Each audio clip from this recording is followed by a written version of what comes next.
Global साऊथमधले देश आपले भविष्य घडवत असून भारताचा या प्रयत्नात कायम पाठिंबा असेल. इथिओपियाच्या संसदेत पंतप्रधान नरेंद्र मोदी यांची ग्वाही.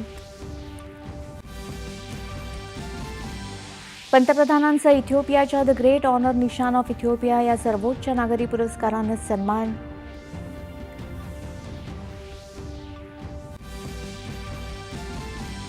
पंतप्रधान इथिओपियाच्या दौऱ्यानंतर ओमानसाठी रवाना. द्विपक्षीय चर्चांबरोबरच या दौऱ्यात व्यापार विषयक करार होण्याची शक्यता.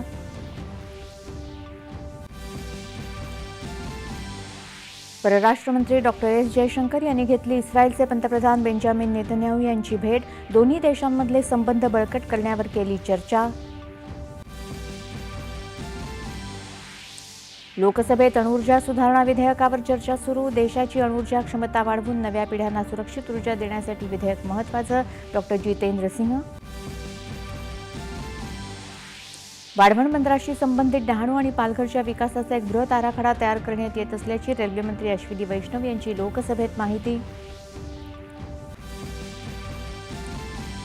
भारतीय लष्कराचं सामर्थ्य वाढवणारी 3 हेलिकॉप्टर्स लष्कराच्या ताफ्यात दाखल. तर नौदलाच्या ताफ्यातही MH-60 रिओ चॉपर समाविष्ट. ऑपरेशन सिंदूरवर शंका घेणारं पृथ्वीराज चव्हाण यांचं वक्तव्य निषेधार्ह. पाकिस्तानची भाषा बोलणाऱ्यांना जनता त्यांची जागा दाखवून देईल. एकनाथ शिंदे यांचा घणाघात. राज्यातील गड किल्ल्यांसह संरक्षित स्मारकांवरील सर्व अनधिकृत बांधकामांवर कारवाई करण्याचा राज्य मंत्रिमंडळाचा निर्णय. सांस्कृतिक मंत्री आशिष शेलार यांची माहिती. सदनिका घोटाळा प्रकरणी क्रीडा मंत्री माणिकराव कोकाटे यांच्या विरोधात अटक वॉरंट जारी.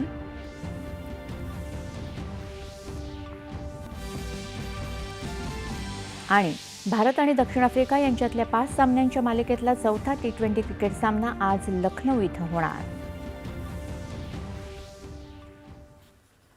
नमस्कार.